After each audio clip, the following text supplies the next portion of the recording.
Welcome, everybody. I am with another friend. Although, is it okay to be friends with the people who work for you? I don't know. There's a debate about that. But I'll say friend. Deputy Chief Administrative Officer Janssen Evelyn, welcome.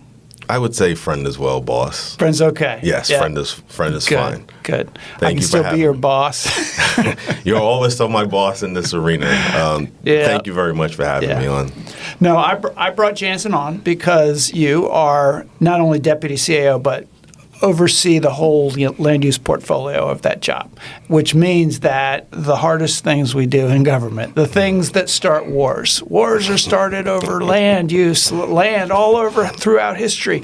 But I say that about the county too. A lot of the toughest politics come down to what gets built, where it gets built, whether or not we have the infrastructure to build it, whether we're creating traffic, overcrowding schools, and those sorts of things, and whether we have enough housing, and whether we have an economy that can actually grow and flourish based on what gets built. So give us a sense of sort of your typical week and some of the things that you do in your job. Okay. Well, again, thank you for having me on here. My week varies, but a typical week involves a lot of conversations, a lot of meetings with Office of Plan and Zoning, sometimes typically with the Jenny Dempsey, the Plan and Zoning Officer, or one of the deputies, Lynn or Christina Pompa. Sometimes I engage with INP not as much as I do with INP inspections and permits. Inspections and permit and MART. Uh-huh. And they all know when I give them a buzz, typically towards the end of the workday. Mm-hmm. That typically means there's some sort of an issue or some sort of mini crisis that needs to be addressed as expeditiously as possible. I have a lot of engagement with some of the various coalitions that we have worked with throughout the years, whether it be GAN, whether it be ACT, whether it be MBIA. Growth Action Network, and Arundel Connecting Together, advocacy organizations, community-based, right? Correct. And then we also have a couple of advocacy organizations from the building industries like MBIA, Maryland Builders Industry Association, and then we have NAIOP, and I'm not going to pretend I remember the full acronym of NAIOP. The way I remember it is just MBIA does housing and NAIOP does commercial. That's how I always differentiate. Yep. And while some of their issues overlap, they sometimes have different issues. I also engage sometimes with residents or citizens who are having issues as they're navigating the development review process, whether they are doing it from a solo perspective or it's a resident. It's true. You get the people who are just trying to get a permit to get a porch or some small thing all the way up to a major subdivision. It is why when I took on this job, my beard was fully black. Now it's gray. So. You only got a little bit of gray there. Yeah, I have a lot. But you don't have any hair left. You've been pulling all that out. Well, because I've worked in government for so long, that all already fell out. So I mean, basically, you are interagency, the different agencies that do land use, and you are, at the same time, a community liaison. You're not in constituent service, but you're in that weird space that the fourth floor is. Yes. The floor where my office is.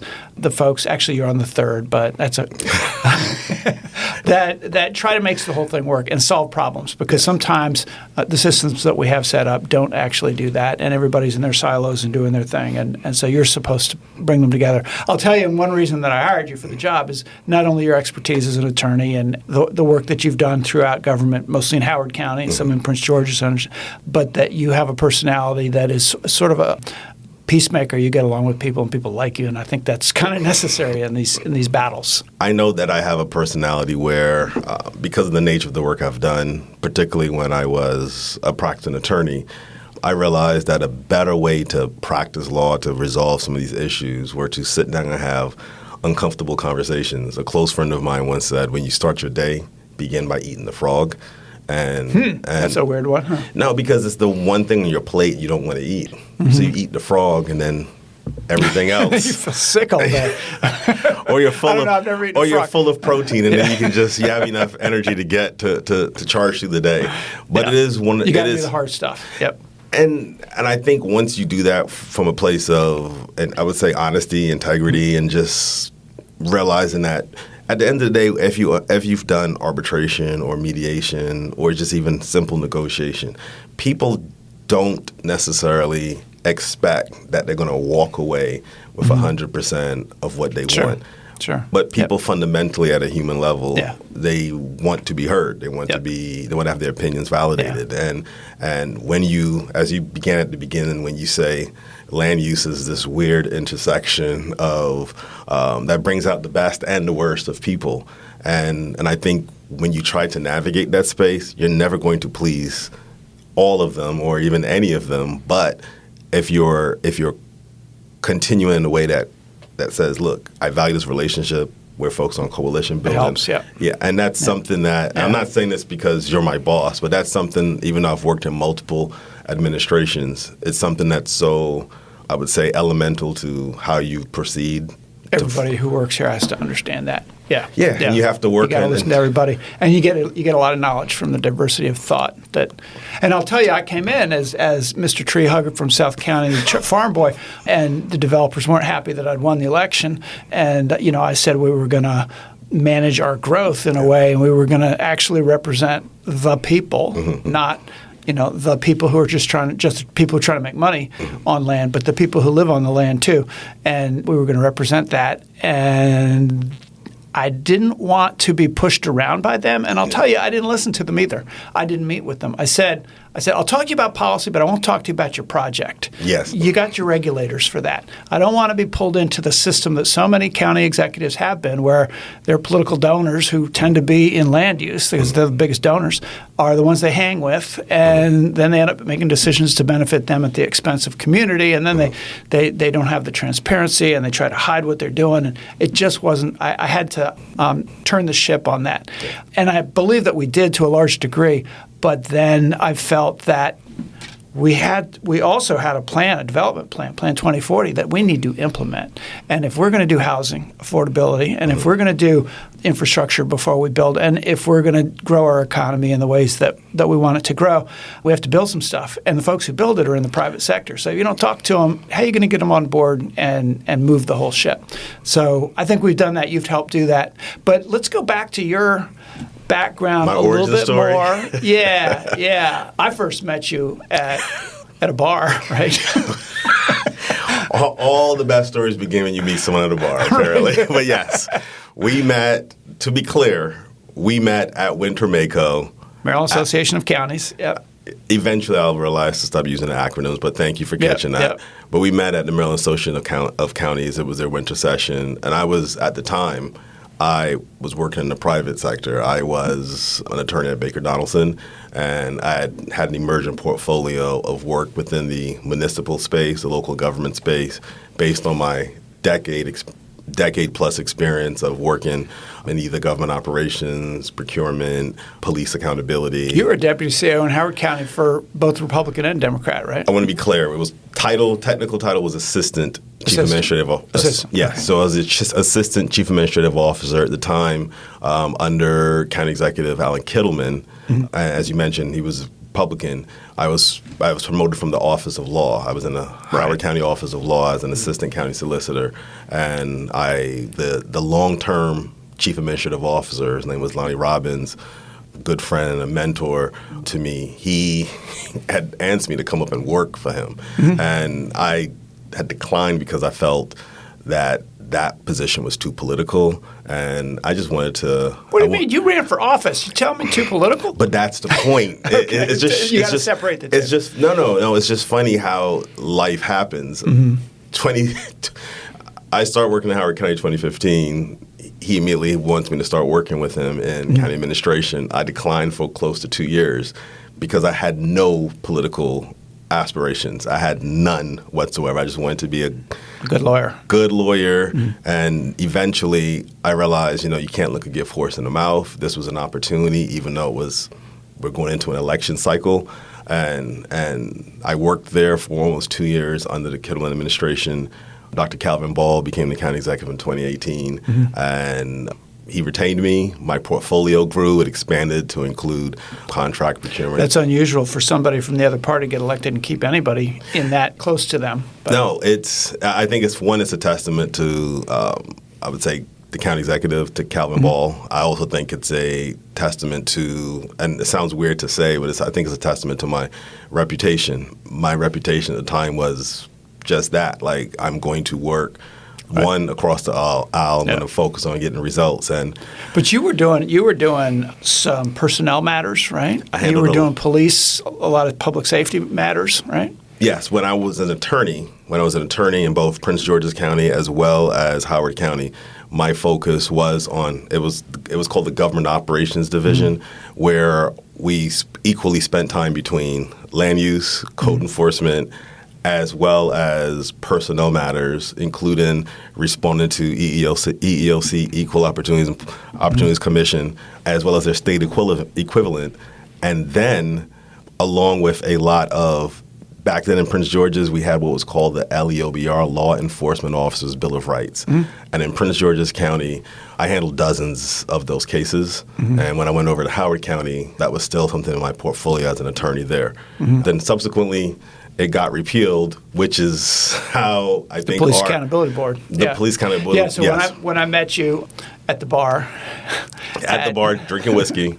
At Mako, I think I introduced by somebody, but we knew that you were potentially interested in get back into government and doing it in Anne Arundel. You were actually running for county council in Howard at the time.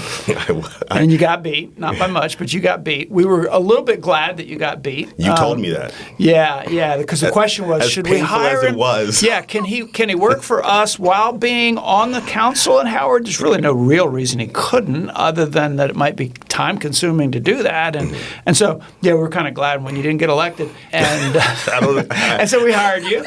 Or maybe we'd already decided to hire you. But you came on, but not in the current position. It was to create our Police Accountability Board, which was mandated by state law. Yes. And we wanted to make sure we did a good job. And so you got that rolling before we moved you over to this. I was the inaugural executive director of the Office of Police Accountability here in Anne Arundel County. And when we had communicated at the bar, at Winnebago, I think I had first been introduced by a former colleague in Prince George's County to your then Chief of Staff, Dr. K, who then immediately connected me with Matt Power. This all happened within the 20-minute window. Yep. And then Matt was like, oh, let's get the county executive. Yep. And so I was focused on bringing in business to my law firm. Right. And the law firm I was employed with at the time. And then eventually, after a series of conversations, it became apparent that, your staff were looking to initially bring me on as the executive director. And it just so happened that I was so focused on my 2022 race, I stepped away from my position at Baker Donaldson. And so I was jobless. And then you told me when you offered me the job, like, yeah, we're going to hire you anyway. But I'm kind of glad that you lost. That you lost by 239 votes. And I'm like, this is pretty traumatic for me, but okay. Get over it, Janssen. Get to work. All right. Yep. And so we came in and we worked with City of Annapolis, worked with Crofton, worked with the police department. And we set that up. And then, but I knew, and you knew, that was only one of your interests. And one of the things that it made me think you would be good on land use is that you and I agreed on a lot, and we talked about it a lot. I'm a tree hugger, you're a gardener, yes. right?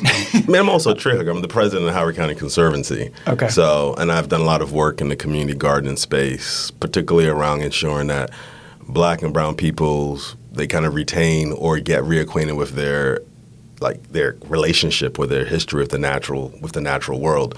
It has so much value. And so during the pandemic, I was honored to be a part of the Howard County NAACP when we had created our first community garden. We called it the George Washington Carver Growing Food Together CSA, where we had a focus on growing historically. Which I got to visit on a tour of Howard County. Yeah, yes, a Mako tour. Yep. And you saw that I wasn't making that up. But yeah, it was true. It was real. There's actually stuff growing there, food. Yeah, and our first couple of seasons, we focused on growing not just nutrient-dense foods like brassicas, et cetera, but we were focused on growing foods that historically enslaved Africans had brought over, whether it was okra, whether it was cowpeas, black-eyed peas, peppers. We were very focused on educating that or reintroducing that to the younger generation. It's been honestly the thing that drove my campaign in 2022, but more importantly, it drove my increase in interest towards how we place make, how we create communities. Because historically, when you look at how land use has been done, particularly since the passing of the Fair Housing Act, and then we gave control to zone into local jurisdictions, and you're very well aware of the history of redlining and how it was utilized to have an adverse impact on Black people, immigrants, people of color. And as an immigrant and as a Black person, it's just always been something that I increasingly had this awareness. You know what? If not me, who was going to be the person who's going to get in this space? Even though I know how acrimonious and contentious it can be, and the only thing I will say about 2022 and that campaign was when I ran more of as like an avenger. I was like, we are here to right all of these wrongs immediately. Right. I think over the past 4 years with you, I've had to learn patience, but I've also had to learn how do I now build relationships that ultimately we are all focused on the same long-term result. So it's definitely mellowed me out or given me a certain level of, say, wisdom. Well, and when I think back on when we brought you into this job, I knew that we not only needed somebody who could relate to the different regulators, the different agencies, and talk their language, and sometimes cajole, but also talk to the developers and talk to the communities. And I was particularly focused on getting more requirements for affordable housing in every subdivision that gets built, the moderately priced dwelling, we call it the Essential Worker Housing Access Act, and that didn't pass, and then there was a second version of it, the Housing Attainability Act, that did pass. Yeah.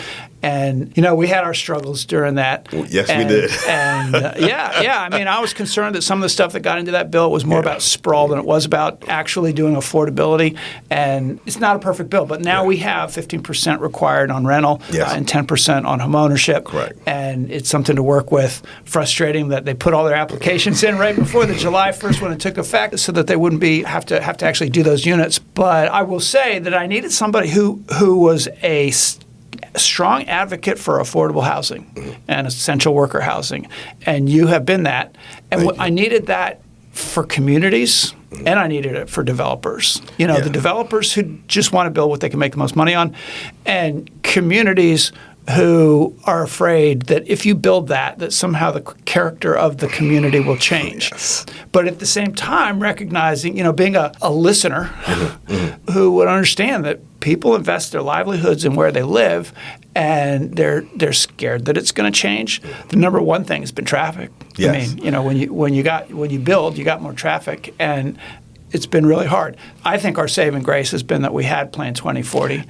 And we engage so many people in it. And so your job is implement Plan 2040. So what's funny is I feel like you're starting to read my mind a bit, but I know that's what happens when you're around each other a lot. But the one thing that I have loved about this role is when you get back to storytelling, when you get back to like what is this all about? It was ultimately all about the implementation of Plan 2040. Because yes, I am a geek, and when I reviewed other counties' GDPs, they weren't they didn't bake in equity the way ours did.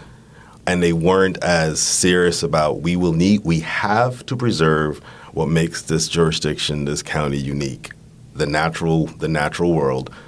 But we also cannot ignore how it took accountability. It took accountability saying prior GDPs have ignored the same groups that you and I have been talking about. And that was a fascinating thing to see how it wasn't just performative. It was literally baked into every element, including how you look at the hard decisions, the missing middle housing, how you look at even transportation. And so many people failed when you think about transportation. I know you and I have said this before. Part of my thing is what comes first, chicken or the egg. If you're trying to get this jurisdiction, which historically has been a suburban jurisdiction, which historically has gone back and forth with the majority being Republican-led governments, which meant that as the population increased, the government didn't right size, which means the government also didn't think big enough in terms of how do we address this burgeoning population? How do we stop this sprawl development? And I think you have to be, and it's something that I want to make sure anyone that listens to this podcast, one of your takeaways is over the past 7 years, Anne Arundel County, led by County Executive Stuart Pittman and brilliant staff like myself, what we have done is try to turn the ship around, but we're trying to address 40 plus years of sprawl development where things like APFO have been utilized as adequate public facilities. Well, Yeah. where there are developments. I mean, I'll use Two Rivers as an example, where they built thousands of homes with a one road in and out, a historic road, and creating a peninsula situation, and also not managing stormwater the way they should have, and creating problems for the environment around it. And I sort of look at the history of that and how it went down. There's even documents you can look at. I thought there should be a documentary on that about, No comment. This is how bad land use decisions. I mean, it's a wonderful place to live. Don't get me wrong. Yeah. And the people who live there are wonderful people who also don't want to make the same mistake twice. But it was sort of textbook sprawl development, And I was gonna not say that. addressing the affordability issues, not addressing the environmental issues, and not addressing the adequate public facility requirements. Correct. School and roads and sidewalks and and those even things. emergency personnel and how their Yeah. response times will get impacted, because as you look at the aging population, most of those calls now are going to be EMS related. So, but again, Two Rivers is just another example of how this country, how Maryland, how Anne Arundel County, how we have dealt with land use. And so when you come in and you say, let's incentivize. Well, I mean, the first thing that we haven't talked about yet. And I would say it's sort of not dealing with land use. We always had general development plans that were about smart growth and were about adequate, and they weren't bad. Yeah. They weren't implemented. And the reason they weren't implemented is because they're not law that has to be implemented. And even when you do have laws, then you can do the modifications, to waive those. And that is, I think, where I won't call it corruption, but I will call it undue influence by the people who benefit from waiving those things. And the administrations did that. And if you look back through who raised all the money to get them elected, that is where it came from. So that's always frustrated me, just like big money in politics in general has always frustrated me.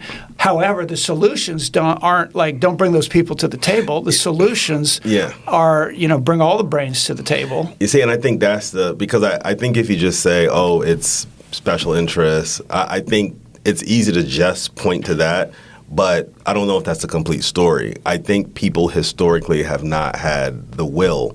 And I also think you came in at a perfect time in Anne Arundel County's history where you could not ignore how much the county had changed, how much the county was changing.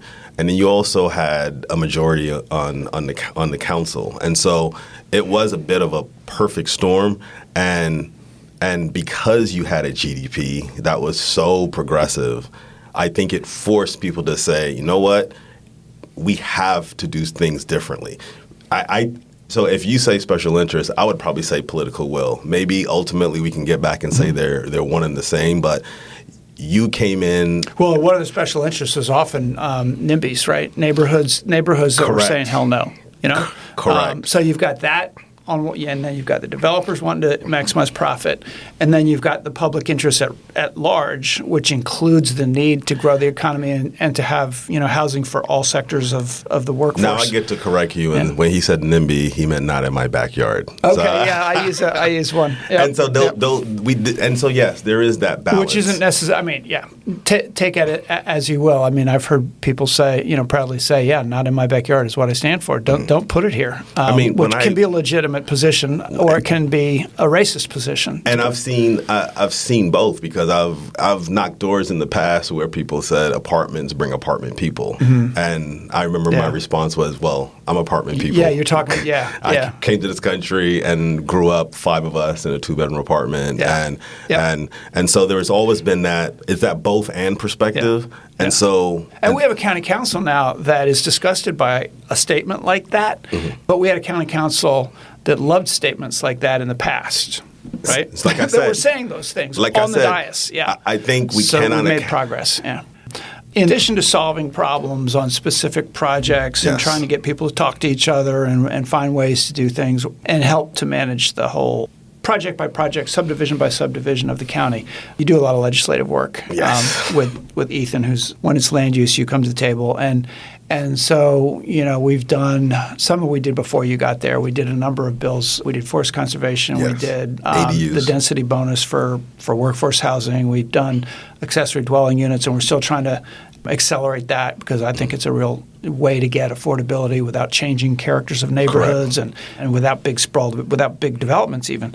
So we've got some left. We've got adequate public facilities coming. We've got an impact fee study that we have to get before the council to see what they want to do with that. Tell us what you think is coming that might be hard in this last year. Well, the two things you just mentioned are incredibly difficult. The one that we already have in front of the council is transportation, APF. And when you also look at Plan 2040, one of their recommendations, one of their policy recommendations was we have to find ways to, one, update our traffic APF, which is 2 decades old. And so it's woefully inadequate. And it's something that both the builders as well as staff want to address. Second, and this is the more future-proofing portion of it, is we want to get to the space where we're trying to address how we want housing, how we want development to look going forward. Well, how we want transportation to look on APF. To me, you see, that's the thing. Transportation.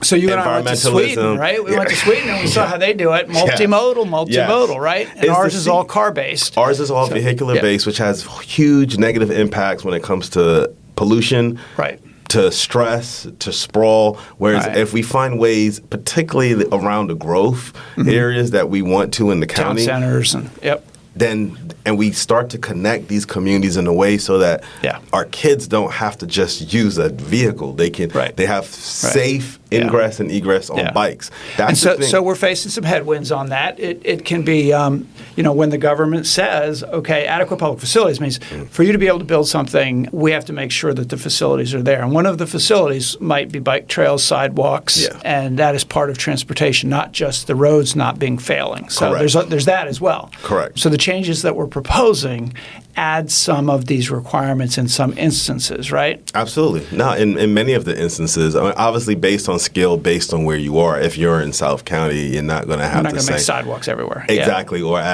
some people would like that, but it's incredibly expensive on doesn't a long country road. Doesn't necessarily make sense. Right. But in the areas where we are in close proximity to transit centers, we do want to find ways so that people can get to these transit centers safely. I mean, that's the one thing. It's about resident safety. Yeah. Talk about Riva Road. I mean, everybody's upset about the apartment buildings that are going up, even though in some cases they're replacing commercial that had much more traffic. But correct. But apartment buildings going up and traffic on Riva Road, which has been addressed by some things with the timing of lights, and left turns, and actually the data shows that traffic is moving better right now, but there is a danger that development is going to slow things down. So APF requires them to pay for to pay for some of these sidewalks, infrastructure improvements, and which are sidewalks, which are safe. Pedestrian, we're doing wider sidewalks lanes. now on Riva Road so that you can actually get your scooter, your electric scooter, your whatever, as well as walking. And again, these are short-term. These are short-term pains for long-term results, and it's something that. And I want to be very clear. I think when you get reaction to, because other jurisdictions are doing this, and I know we're not Montgomery County, but other jurisdictions are finding ways to.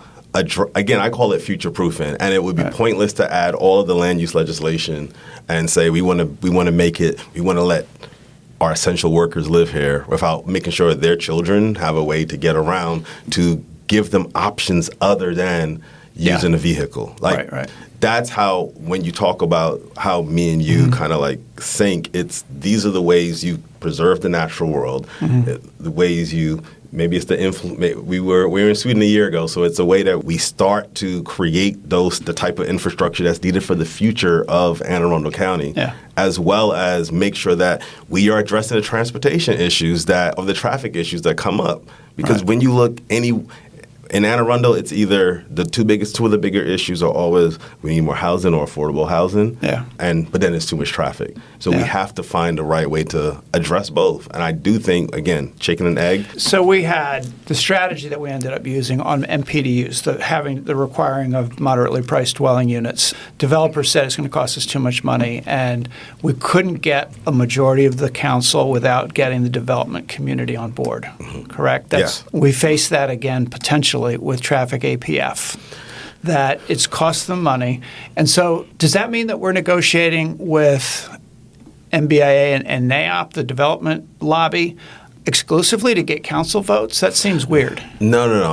I don't look at it that way. I view it as, because ultimately when you look at if NAIOP and MBIA, if they represent a lot of if they represent the builders, we want to make sure we know I need to know what their pain points with this bill are going to be. So I don't view it as negotiating. During the summer, we met with a variety of different groups, the council, advocacy groups, including GAN, ACT, et cetera, to discuss our transportation APF.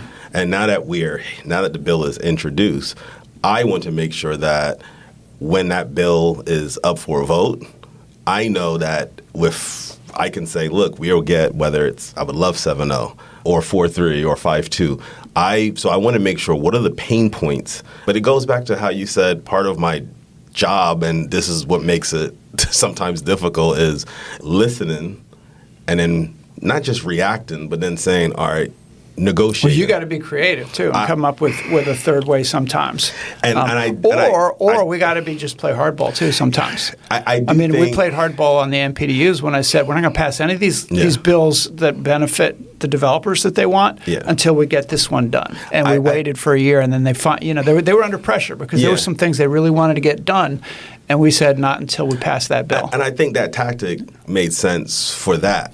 I think this one. Honestly, I think I need to, while I have a list of some of those issues, I want to make sure I fully hear it from the horse's mouth so that I can then look at staff, because sometimes it's easy. This work group, the transportation work group, was around since the Hsu administration. Well, that's the thing. And we've been working on this for 7 years, and can I say damn it on this show? Damn it, let's get a bill forward and have the debate. Are we going to be a county that moves toward environmentally and more equitable transportation systems, or are we just gonna go get in our big old cars and go parking lot to parking lot and build sprawl development, have huge, we got to do the hard things sometimes. And so speaking of the hard thing, and I know you agree with me. So, no, I do. Yeah. It's one of the things where everyone, whether I'm talking to the industry, council, staff, everyone knows my two North Stars on this bill are fix an outdated traffic APF and then start to future-proof. That's why, and I think everything, whether it's the original path, whether you're hardballing, or it's going to be what is the third path. And it's great if we can get everybody on board. Correct. But we might not. No, so this is where I know my superpower, sometimes my kryptonite, is that I'm eternally hopeful. And even up to the last minute, this is something where I am hopeful, and that I think both people from the industry as well as community advocates as well as the council, I think I now have enough credibility with those three different sources to say, look, how do we make sure I get to yes? I guess the point here is that these land use issues are our future. And we often have the debate, what comes first, the health, which is more important, or the health and human service side or the land use side. And they're so integrated because you can destroy opportunity for people with land use, or you can create opportunity for people. So, you can create a good quality of life or a really bad quality of life. So can I say one last thing? I promise. You want to get the last word? No, not the last word, but what you just said, it was like I was in church and I was like, I just had to stand and agree. No. I do think land use, and I know I'm a sci-fi geek, but when I think about the Matrix, I think, well, what is the red pill in the Matrix? I do think land use is where, it's been and I've been saying this when I ran last time, and when I'm doing my work now, land use is the red pill in the Matrix, because all of those things from an HHS perspective, from an educational perspective, if you have a safe space to be housed, it then opens up the possibility for new futures for the people who have historically not have had that access. So to me, and if you have livable communities, and I got to say, developers have gotten a lot better at building stuff that works for human beings. And, the sprawl developers don't have to worry about that. They just build a suburban, the thing with the houses, and somebody's going to drive somewhere else to go shop. And then the commercial and the residential don't even talk to each other. And it's all becoming one, and it should. And sometimes you got to get developers from the outside to come in who are more creative and are used to doing, But I also think it's because you have places people where you can live, work, and play, right? Correct. Yeah. But you also have people like me and you that are now at that table. They're the ones making some of those decisions because they also have some of the same, while they have different interests. Who's they? I'm talking about even the same builders because they're I view them. No, we've got some creative ones. We have some creative ones. We have who agree with the agenda, Correct. the public policy Correct. agenda, and then there are some who are a bit stick in the mud, who've been calling the shots for too long. But I think, I'm just I think that I've only got a year left, and I'm not on the ballot, right? I can say whatever I want. No, but I think I think those people, even from a power perspective, I don't. If you look at who's going to have more power in the future, it's going to be the people in the industry or community advocates that realize we want placemaking, we want community. The pandemic, and that's the thing, we can't escape it. It's been 5 years ago, but we can't escape how the pandemic made us, it made us fear, but it also made us find and learn about community in a way that we had not up to that time. And I think those people, as they get into positions of more influence, whether it's politically, whether it's business, they can't lose that perspective. So again, I know I'm an eternally hopeful person, but I do believe, I talk to many people. All right, Janssen. Yes. Janssen, you tried to get the last word. I won't have the last word. I'm going to do the last Yes, word sir. now. Yes, sir. And you're going to agree with me. And this is going to inspire everybody, I think. Which is that the good news is that, everybody's at the table now. Everything's transparent now.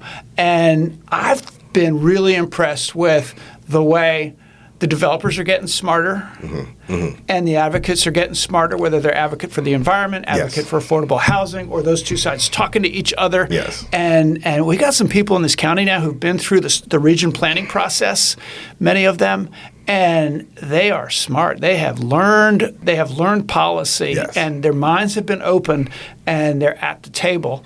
And that gives me a lot of faith that, me too. When I'm not in that office and you're not in that office, there's still people in this county that are their values are strong, and they know how to talk about these issues 100%. And have the debates. I agree with you. All right. Yes, sir. We're getting our job yes, done. Sir. All right. Yes, sir. Thanks, Janssen.